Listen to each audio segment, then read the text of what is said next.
नमस्कार दोस्तों, स्वागत है आपका हमारे चैनल पर। आज मैं आपको गंगा दशहरा से जुड़ी पौराणिक कथा सुनाने जा रही हूँ। तो आइए कथा शुरू करते हैं। प्राचीन काल में अयोध्या के राजा भागीरथ हुआ करते थे। वह भगवान श्री राम के पूर्वज माने जाते थे। राजा भागीरथ के पूर्वजों की मुक्ति के लिए गंगा जल में उनका तर्पण करने की जरूरत थी। उस समय गंगा नदी सिर्फ स्वर्ग में बहती थी।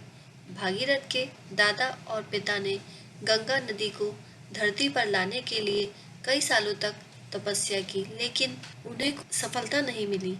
इसके बाद राजा भागीरथ भी हिमालय में चले गए और कठोर तपस्या में लीन हो गए। एक दिन गंगा देवी भागीरथ की तपस्या से प्रसन्न हो गई और उन्होंने धरती पर आने का आग्रह स्वीकार कर लिया। तब भागीरथ के सामने एक दुविधा आ खड़ी हुई। दरअसल गंगा का वेग इतना ज्यादा था कि उसकी धरती पर कदम रखते ही तबाही का खतरा हो सकता था।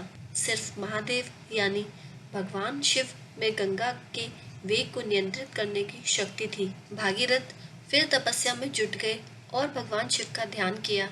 शिव जी प्रसन्न होकर उनके सम्मुख प्रकट हुए और वरदान मांगने के लिए कहा। भागीरथ ने बताया कि वह गंगा का धरती पर अवतरण चाहते हैं, लेकिन उसके वेग को सिर्फ आप ही संभाल सकते हैं। तब भगवान शिव ने भागीरथ का आग्रह मान लिया।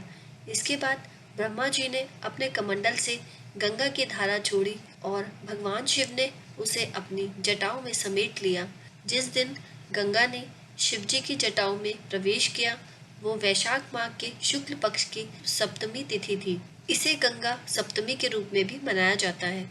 इसके बाद 32 दिन तक गंगा भगवान शिव के जटाओं में विचरण करती रही। फिर राजा भागीरथ और सभी देवों ने शिव से गंगा अवतरण के लिए आग्रह किया। शिव जी ने ज्येष्ठ शुक्ल दशमी को अपनी एक जटा खोल दी और गंगा का पृथ्वी पर अवतरण हो गया। गंगा की एक धारा हिमालय से निकलने लगी। फिर भागीरथ ने अपने बल से पहाड़ों के बीच गंगा के लिए रास्ता बनाया। इस तरह गंगा नदी का पानी उत्तर भारत के मैदानी इलाकों तक पहुंच गया। दोस्तों, अगर आपको हमारा वीडियो पसंद आया है तो प्लीज़ हमारे वीडियो को लाइक करें और चैनल को सब्सक्राइब करें। Thanks for watching.